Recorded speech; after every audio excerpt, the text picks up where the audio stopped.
ಭಾಗವತ ಸುಸಂಮೋದ ಶ್ರೋತೃಗಳಿಗೆ ಸ್ವಾಗತ. ಈ ಹಿಂದೆ 1ನೇ ಎಪಿಸೋಡ್ನಲ್ಲಿ ಸುಮಾರು ನಾವು 1ರಿಂದ 17 ಪ್ರಶ್ನೆಗಳವರೆಗೆ ಚಿಂತನೆಯನ್ನು ನಡೆಸಿದ್ವಿ. ಇದೀಗ 2ನೇ ಎಪಿಸೋಡ್ನಲ್ಲಿ 18ನೇ ಪ್ರಶ್ನೆಯಿಂದ ಪಾಠವನ್ನು ಮುಂದುವರಿಸೋಣ. ವಸುದೇವ ನಾರದರ ಸಂವಾದವನ್ನು ಇಲ್ಲಿ ಉಲ್ಲೇಖ ಮಾಡಿದ್ದಾರೆ. ದ್ವಾರಕೆಯಲ್ಲಿ ಕೃಷ್ಣ ವಾಸ್ತವ್ಯದಲ್ಲಿರುವಾಗ ಮತ್ತೆ ನಾರದ ಬರ್ತಾ ಇದ್ದರು ದ್ವಾರಕಾಪಟ್ಟಣಕ್ಕೆ. ಹಿಂಗೊಂದು ಸಲ ಬಂದಾಗ ವಸುದೇವ ಹೇಳ್ತಾನೆ, ಗುರುಗಳೇ, ನಾನು ಹಿಂದೆ ಕೃಷ್ಣನನ್ನು ಮಗನನ್ನಾಗಿ ಪಡೆಯೋದಕ್ಕೋಸ್ಕರ ಇದೆಲ್ಲ ತಪಸ್ಸು, ಉಪವಾಸ, ವ್ರತ ಎಲ್ಲ ಮಾಡಿದೆ. ಭಗವಂತನ ತತ್ವಜ್ಞಾನಕ್ಕಾಗಿ ಮಾತ್ರ ಪ್ರಯತ್ನ ಮಾಡಲೇ ಇಲ್ಲ.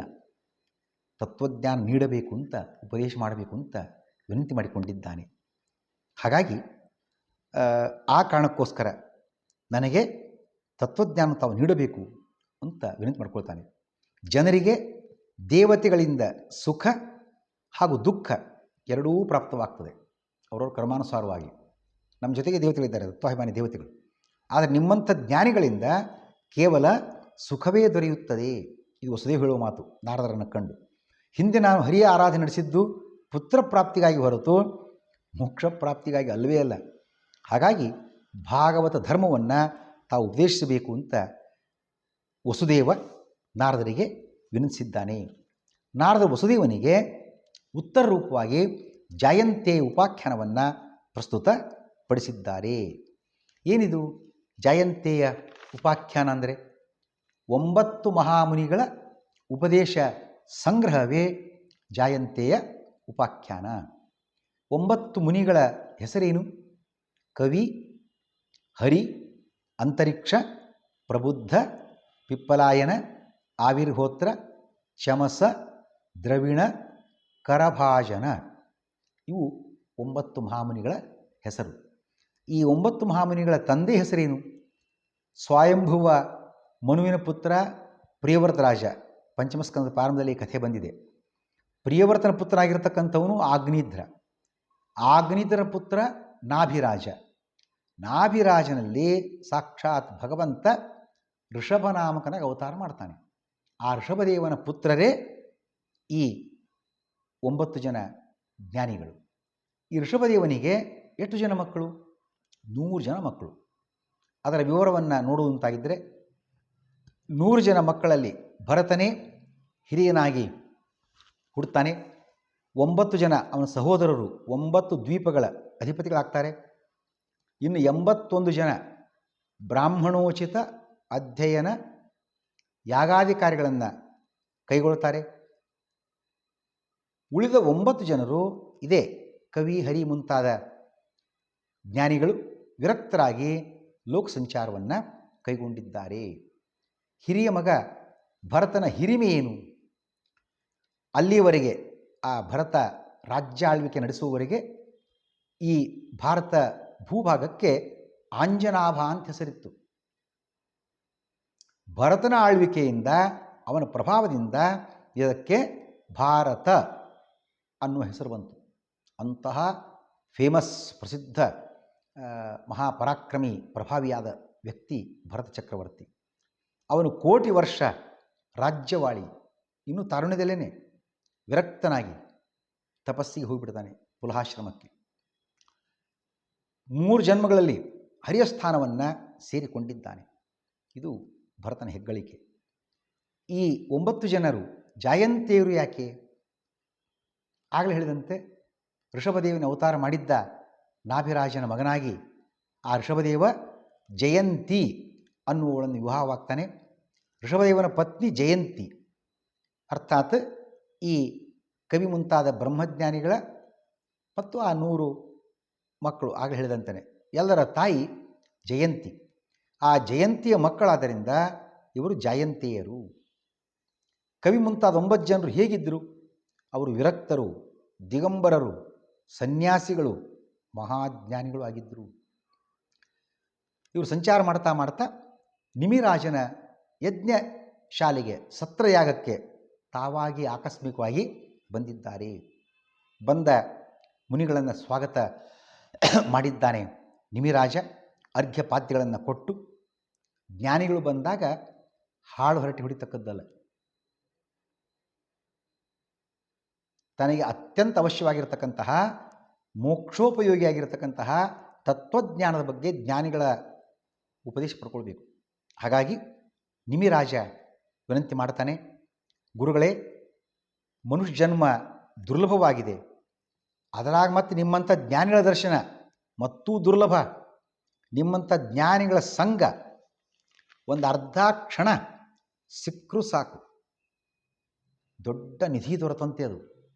ದಯವಿಟ್ಟು ಮೋಕ್ಷ ಸಾಧನ ಮಾರ್ಗೋಪದೇಶವನ್ನು ತಾವು ಮಾಡಬೇಕು ಅಂತ ಕೇಳ್ಕೊಂಡಿದ್ದಾನೆ. ನಿಮಿರಾಜನ ಈ ಪ್ರಶ್ನೆಗೆ ಯಾರು ಉತ್ತರಿಸಿದರು?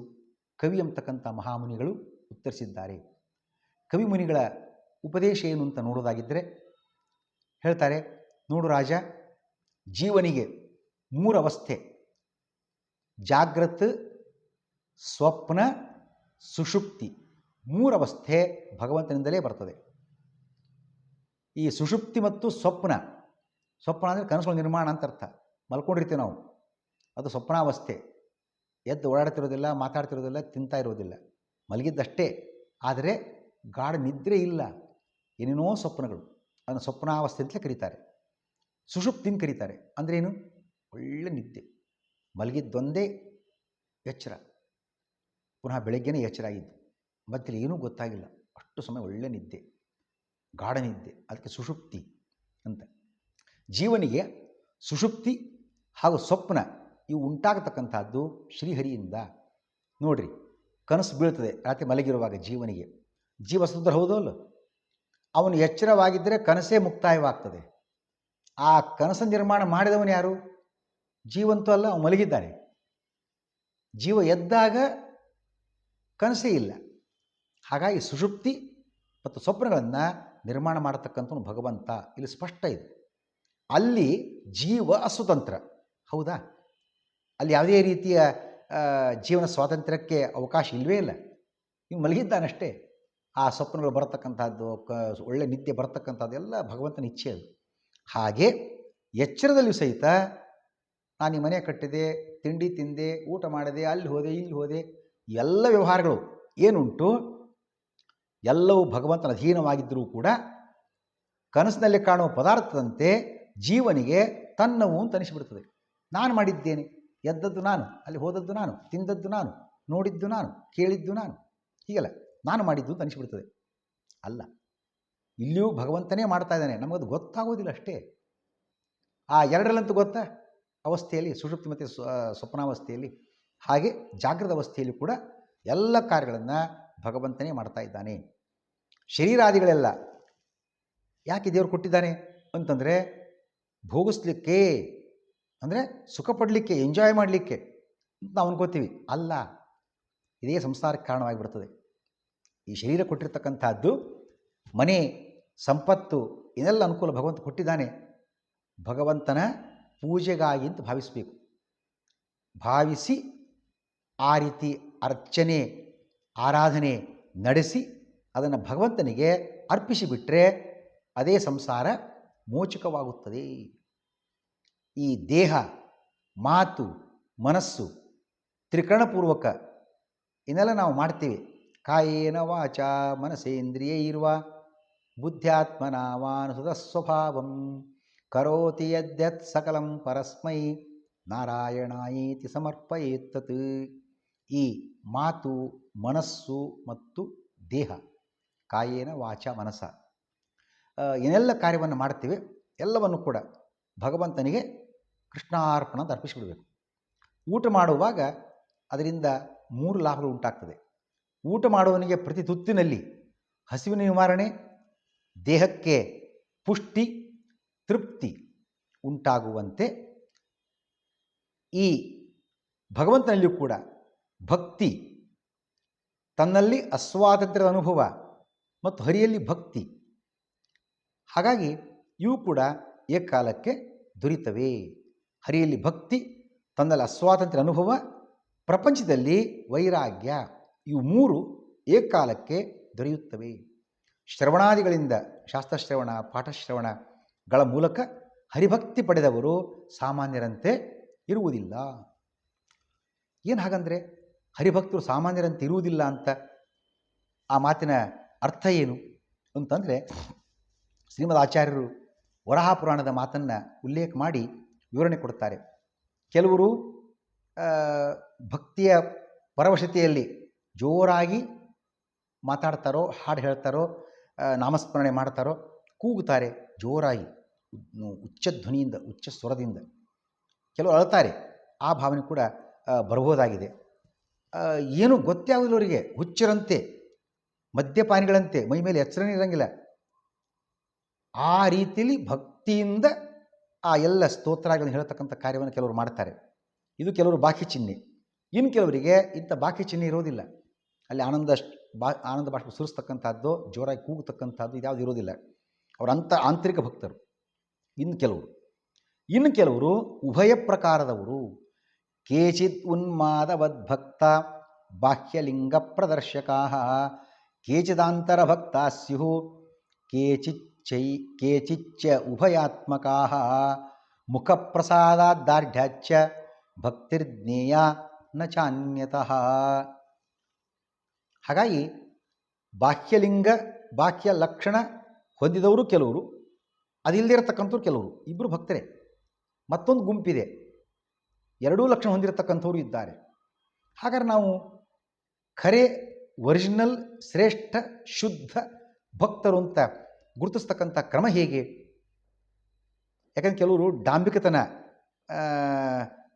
ಅಂಥವನ್ನು ಮಾಡತಕ್ಕಂಥವ್ರು ಇದ್ದಾರೆ. ಹಾಗಾಗಿ ಯಾವುದೇ ಪ್ರಸಂಗದಲ್ಲಿ ಡಾಂಬಿಕತನವಿಲ್ಲದೆ ಮುಖದಲ್ಲಿ ಪ್ರಸನ್ನತೆ, ದೇವರ ಬಗ್ಗೆ ವಿಶ್ವಾಸ ಕಡಿಮೆ ಆಗತಕ್ಕದ್ದಲ್ಲ. ಇವೆರಡು ಮುಖ್ಯ ಲಕ್ಷಣವನ್ನು ನಾವು ಕಾಣಬೇಕು. ಅದಿದ್ದರೆ ಅವನು ಶುದ್ಧ ಭಕ್ತ ಅಂತ ಅರ್ಥ. ಅದಿಲ್ಲದೇ ಇದ್ದರೆ ಡಾಂಬಿಕ ಭಕ್ತ ಅಂತ ಪರಿಗಣಿತನಾಗಿಬಿಡ್ತಾನೆ.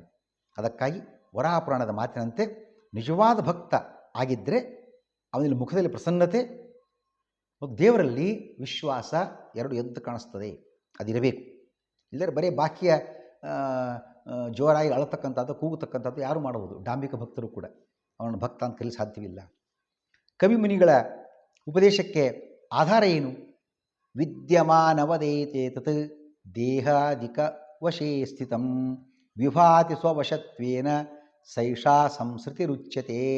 ಹರಿವಂಶದ ಮಾತಿನಂತೆ ಈ ದೇಹವೆಲ್ಲ ಮಲಗಿರುವಾಗ ಸುಷುಪ್ತಿಯಲ್ಲಿ, ಸ್ವಪ್ನದಲ್ಲಿ ಅದು ಭಗವಂತನ ಅಧೀನ, ಅದು ಸ್ಪಷ್ಟ, ಜೀವ ಸ್ವತಂತ್ರ. ಹಾಗೆ ಎಚ್ಚರವಾಗಿರುವಾಗಲೂ ಕೂಡ ಇಲ್ಲಿ ನೋಡುವ, ಕೇಳುವ, ತಿನ್ನುವ, ಮಾಡುವ, ಓಡಾಡುವ ಈಚ್ ಆ್ಯಂಡ್ ಎವ್ರಿಥಿಂಗ್ ಎಲ್ಲ ಕಾರ್ಯಗಳು ಕೂಡ ಭಗವಂತನದ್ದೇ ಅಂತ ತಿಳಿದುಕೊಳ್ಳಬೇಕಾಗಿದೆ. ನಿಮಿರಾಜ ಮತ್ತೇನು ಪ್ರಶ್ನೆ ಕೇಳಿದ? ಹರಿಭಕ್ತರ ಪ್ರಕಾರಗಳು, ಅವರ ನಡೆ ನುಡಿಗಳು ಯಾವ ರೀತಿ ಇರುತ್ತದೆ, ದಯವಿಟ್ಟು ತಿಳಿಸಿಕೊಡ್ತೀರಾ ಅಂತ ಕೇಳಿದ್ದಾನೆ. ಇದಕ್ಕೆ ಯಾರು ಉತ್ತರಿಸಿದ್ದಾರೆ? ಹರಿ ಎಂಬ ಮುನಿ ಉತ್ತರಿಸಿದ್ದಾರೆ. ಹರಿ ಮುನಿಯ ಉಪದೇಶ ಏನು? ಅವರು ಹೇಳ್ತಾರೆ, ಭಕ್ತರು 4 ಪ್ರಕಾರದಲ್ಲಿದ್ದಾರೆ. ಉತ್ತಮರು, ಮಧ್ಯಮರು, ಅಧಮರು, ಅಧಮಾಧಮರು. ಉತ್ತಮ ಭಕ್ತರು ಫಸ್ಟ್ ಕ್ಯಾಟಗರಿ. ಯಾರಿವರು? ತತ್ವಾಭಿಮಾನಿ ದೇವತೆಗಳು. ಅವರೇನು ತಿಳ್ಕೊಂಡಿದ್ದಾರೆ? ಶ್ರೀಹರಿಯೊಬ್ಬನೇ ಸ್ವತಂತ್ರ, ರಮಾ ಬ್ರಹ್ಮಾದಿ ಉಳಿದೆಲ್ಲವೂ ಕೂಡ ಈಶಾವಾಸ್ಯಮಿದಂ ಸರ್ವಂ, ಭಗವಂತನ ಅಧೀನ. ಭಕ್ತರಿಗೆ ಜ್ಞಾನಾದಿ ಗುಣಗಳು ಹಾಗೂ ಅಭಕ್ತರಿಗೆ ಅಜ್ಞಾನ ದ್ವೇಷಾದಿ ದೋಷಗಳು ರಮಾ ಬ್ರಹ್ಮಾದಿಗಳ ಮೂಲಕನೇ ಬರ್ತವೆ. ಹರಿಯೇ ಪ್ರೇರಕನಾಗಿದ್ದಾನೆ. ಹರಿಯೇ ಸಮಸ್ತ ಸರ್ವ ಪ್ರೇರಕ ಅಂತ ಆರಾಧಿಸಿ ಸಾಯುಜ್ಯ ಮೋಕ್ಷವನ್ನು ಪಡೆಯತಕ್ಕಂಥವರು ಇವರು ಉತ್ತಮ ಭಕ್ತರು ಆಗಿದ್ದಾರೆ. ತದ್ವಶ ಇತರೇ ಸರ್ವೇ ಶ್ರೀ ಬ್ರಹ್ಮೇಶ ಪುರಸ್ಸರಾಹ ಎಂದು ಮುಂತಾದ ಹರಿವಂಶದ ಮಾತಿನಲ್ಲಿ ನಮಗೆ ಇದಕ್ಕೆ ಆಧಾರ ನಮಗೆ ಕಂಡು ಬರ್ತದೆ. ಇನ್ನು ಎರಡನೆಯ ಗುಂಪನ್ನು ನೋಡೋದಾಗಿದ್ದರೆ ಮಧ್ಯಮ ಭಕ್ತರು. ಯಾರವರು? ಋಷಿಗಳು ಮತ್ತು ಗಂಧರ್ವರು. ಇವರ ಅಪರೋಕ್ಷ ಜ್ಞಾನಕ್ಕಿಂತ ಮುಂಚೆ ಸ್ವಲ್ಪ ಅವರ ನಡೆಯಲ್ಲಿ ವ್ಯತ್ಯಾಸ ಇರ್ತದೆ. ಏನದು? ಇವರ ನಡೆ ಈ ಮುಂದಿನಂತೆ ಇರ್ತದೆ. ಹರಿಯು ಕೇವಲ ಕ್ಷೀರಸಾಗರವಾಸಿ, ಅಂದರೆ ಸರ್ವವ್ಯಾಪ್ತ ಅನ್ನುವ ಚಿಂತನೆ ಬಂದಿರೋದಿಲ್ಲ. ರಮಾ ಬ್ರಹ್ಮಾದಿ ಜಗತ್ತು ಹರಿಯ ಅಧೀನವಲ್ಲ ಅಂತ ಅಂದ್ಕೋತಾರೆ. ಹರಿಯಲ್ಲಿ ಪ್ರೀತಿ, ಭಕ್ತರಲ್ಲಿ ಸ್ನೇಹ, ಅಜ್ಞರು ಎರಡು ಯೋಗ್ಯರು ಅಯೋಗ್ಯರು ಉಭಯರಲ್ಲೂ ಕೂಡ ಕರುಣೆ ತೋರ್ತಾರೆ. ಹರಿದ್ವೇಷಗಳನ್ನು ಉಪೇಕ್ಷೆ ಮಾಡ್ತಾರೆ. ಆದರೂ ಇವರು ಮುಕ್ತಿಯೋಗ್ಯರಾದ್ದರಿಂದ ಭಗವಂತ ಇವರಿಗೆ ಜ್ಞಾನಿಗಳ ಕುಲದಲ್ಲಿ ಜನ್ಮ ದೊರೆಯುವಂತೆ ಮಾಡ್ತಾನೆ, ಗುರೂಪದೇಶ ದೊರೆಯುವಂತೆ ಮಾಡ್ತಾನೆ. ಜ್ಞಾನಯುಗದ ಮೂಲಕ ಮೋಕ್ಷ ಸಾಧನೆಯನ್ನು ಈ ಮಧ್ಯಮ ಭಕ್ತರಿಂದ ಭಗವಂತ ಮಾಡಿಸ್ತಾನೆ. ಅಂತೆಯೇ ಇವರು ಭಗವಂತನ ಸಾಮೀಪ್ಯ ಮೋಕ್ಷ ಪಡಿತಕ್ಕಂತಹ ಇವರಿಗೆ ಸಾದಿಯೋಗಿಗಳು ಅಂತ ಕರೀತಾರೆ. ಇವರಿಗೆ ಎಂದೂ ನರಕ ಇಲ್ಲ. ಇದು ಸರ್ವಾಧಿಕಂ ಪೃಥಗ್ ವಿಷ್ಣುಂ ಕ್ಷೀರಸಾಗರವಾಸಿನಂ ಮುಂತಾದ ಹರಿವಂಶದ ಮಾತಿನಲ್ಲಿ ಈ ವಿವರ ನಾವನ್ನು ಕಾಣಬಹುದಾಗಿದೆ. ಇನ್ನು ಮೂರನೇ ಗುಂಪು ಅಧಮ ಭಕ್ತರು. ಇವರು ಕೂಡ ಮತ್ತಿರಲಿ 3 ಕೆಟಗಳಿವೆ ಅಧಮ ಭಕ್ತರಲ್ಲೇ, ಉತ್ತಮ, ಮಧ್ಯಮ, ಅಧಮ ಅಂತ. ಅಧಮ ಭಕ್ತರಲ್ಲಿ ಉತ್ತಮರು ಹರಿಯ ಭಗವಂತ ಪ್ರತಿಮೆಯಲ್ಲಿ ಮಾತ್ರ ಇದ್ದಾನೆ. ಇತರ ಭಕ್ತರಲ್ಲಿ ಹಾಗೂ ಇತರ ಕಡೆಗಳಲ್ಲಿ ವಸ್ತುನೋ ಸ್ಥಳನೋ ಇದ್ದಾನೆ ಅಂತ ಅವರಿಗೆ ಅನಿಸೋದೇ ಇಲ್ಲ. ಆ ಜ್ಞಾನ ಅವರಿಗಿಲ್ಲ. ಜ್ಞಾನಿಗಳ ಸಂಘ ಉಪದೇಶ ದೊರಕುವ ಮುಂಚಿನ ಸ್ಥಿತಿಯಲ್ಲಿ ಇವರು ಇರೋದರಿಂದ ಆ ತಪ್ಪು ಕಲ್ಪನೆ ಅವರಿಗಿರ್ತದೆ. ಈ ಮನುಷ್ಯೋತ್ತಮರು ಚಲಪ್ರತಿಮೆಗಳಾದ ದೇವತೆಗಳನ್ನು ಅಂದರೆ ಬ್ರಾಹ್ಮಣರನ್ನು, ಬ್ರಹ್ಮಜ್ಞಾನಿಗಳನ್ನು ಗೌರವಿಸುವುದಿಲ್ಲ. ಬುದ್ಧಿಪ್ರೇರಕ ತತ್ವಾಭಿಮಾನಿಗಳು ಗುರುಗಳಲ್ಲಿದ್ದಾರೆ, ನಾವು ಗುರುಗಳಿಗೆ ಗೌರವ ಕೊಡಬೇಕು ಎಂಬ ಅರಿವು ಇವರಿಗಿರೋದಿಲ್ಲ. ಆದರೂ ಇವರು ಮುಕ್ತಿಯೋಗ್ಯ ಆದ್ದರಿಂದ ಭಗವಂತ ಅವರಿಗೆ ಜ್ಞಾನಿಗಳ ಸಂಘವನ್ನು ತಂದು ಕೊಡ್ತಾನೆ, ಜ್ಞಾನಿಗಳಿಂದ ಉಪದೇಶ ದೊರಕುವಂತೆ ಮಾಡ್ತಾನೆ, ಕರ್ಮಯೋಗದಿಂದ ಜ್ಞಾನ ಭಕ್ತ್ಯಾದಿಗಳು ಬೆಳೆಯುವಂತೆ ಮಾಡ್ತಾನೆ, ಮಾಡಿ ತನ್ನ ಸಾಮೀಪ್ಯ ಮುಕ್ತಿಯನ್ನು ನೀಡ್ತಾನೆ. ಇವರು ಅಧಮ ಭಕ್ತರಲ್ಲಿ ಉತ್ತಮರು. ಅಧಮಾಧಮ ಭಕ್ತರಲ್ಲಿ ಮಧ್ಯಮರು ಯಾರು? ಇವರು ರಾಜಸ ಜೀವರು. ಸ್ವಲ್ಪ ಹರಿಯ ಜ್ಞಾನ ಭಕ್ತಿಗಳನ್ನು ಪಡ್ಕೊಂಡಿರ್ತಾರೆ. ನಾನೇ ಸರ್ವಜ್ಞನಾಗಿರುವಾಗ ಅವ್ರ ಉಪದೇಶ, ಇವ್ರ ಮಾತು, ಅಲ್ಲಿ ಪಾಠ ಎದಕ್ಕೆ ಬೇಕಾಗಿದೆ, ಎಲ್ಲ ನನಗೆ ಬರ್ತದೆ, ಎಲ್ಲ ಗೊತ್ತು ನನಗೆ ಅಂತ ಅಹಂಕಾರದಿಂದ ಗುರುಗಳು ಅವರಲ್ಲಿ ನೆಲೆಸಿರ್ತಕ್ಕಂಥ ದೇವತೆಗಳ ಸನ್ನಿಧಾನವನ್ನು ತಿರಸ್ಕರಿಸ್ತಾರೆ. ಇದರ ಪರಿಣಾಮ ಹರಿಯಿಂದ ಹರಿಭಕ್ತಿಯು ನಾಶಗೊಂಡು ನಿತ್ಯ ಸಂಸಾರಿಗಳಾಗಿ ಅಲಿಯುವ ಪ್ರಸಂಗ ನಿರ್ಮಾಣವಾಗ್ತಾ ಇದೆ. ಉಪೇಕ್ಷಕೇಶು ದೇವಾನಾಂ ಭಕ್ತಿನಾಶಂ ಸ್ವಯಂ ಹರಿ ಕರೋತಿ ತೇನ ವಿಭ್ರಷ್ಟಾ ಸಂಸರಂತಿ ಪುನಃ ಪುನಃ. ಹರಿವಂಶದ ಮಾತನ್ನು ನಾವು ಚಿಂತನೆಗೆ ತಂದುಕೊಳ್ತಕ್ಕಂಥದ್ದು. ಅಧಮಾಧಮರು ಯಾರು? ಇವರು ತಾಮಸ ಜೀವರು. ಪ್ರಾರಂಭದಲ್ಲೇ ಒಂದು ಚೂರೇನೋ ಅಲ್ಲೊಂದು ಚೂರು ಸಜ್ಜನ ಸಂಘದಿಂದ ಸ್ವಲ್ಪ ಹರಿಭಕ್ತಿಯನ್ನು ಸಾಧಿಸ್ತಾರೆ. ಆದರೆ ಆ ತಮೋಗುಣದ ಪ್ರಭಾವದಿಂದ ತಾವೇ ಶ್ರೇಷ್ಠರು, ಮತ್ತ ಪರತರಂ ನಾಣ್ಯತ್ ಅನ್ನೋ ಲೆಕ್ಕದಲ್ಲಿ ದೇವತೆಗಳನ್ನು ಅವಮಾನಿಸ್ತಕ್ಕಂಥ, ಗುರುಗಳನ್ನು ಅವಮಾನಿಸ್ತಕ್ಕಂತಹ ಮಟ್ಟಕ್ಕೆ ಹೋಗ್ತಾರೆ. ಹೀಗೆ ಹರಿ, ದೇವತಾ, ಗುರು ದ್ವೇಷಗಳಿಂದ ತಮಸ್ಸಿಗೆ ಇಳಿಯುತ್ತಾರೆ. ಇದು ಅಧೋವಾ ಯಾಂತಿ ವಿದ್ವೇಷಾತ್ ಪೂಜ್ಯ ದೇವಾಸ್ತತಃ ಸದಾ ಅನ್ನುವ ಹರಿವಂಶ ಮಾತನ್ನು ನಾವು ನೋಡಬಹುದಾಗಿದೆ. ಶ್ರೀಕೃಷ್ಣ.